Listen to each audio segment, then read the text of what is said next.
Hi everybody, Big Papa. I'm gonna make some salmon. I don't make a lot of salmon. We're gonna get a good coating of oil on the heated griddle. We have the griddle at 400 for this.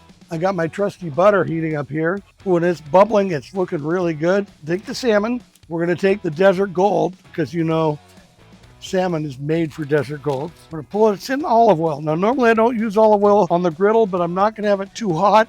Fish side down. So you see I got this beautiful salmon. That's gonna go about 4 minutes.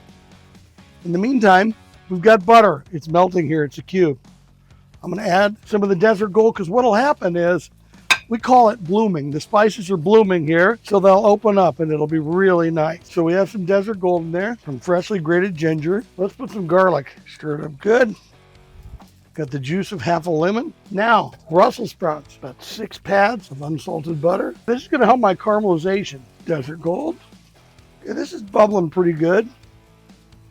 Let me see how it's tasting. Beautiful. Couple minutes under there. What this does is it kind of creates an oven effect, but it also creates steam, which is nice to have. I think I got some good caramelization on these Brussels, but I want to steam them to get some of the ones at the top. Couple minutes away from culinary nirvana. Griddles at 400.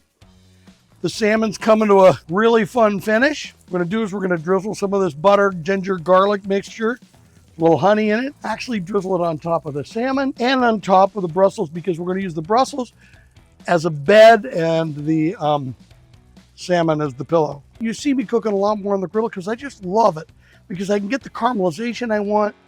I got the heat I want. It's infinitely controllable. It's just so much fun. And by the way, this is such a good teppanyaki griddle. Twin Eagles really knocked it out of the park with this. Thanks, guys.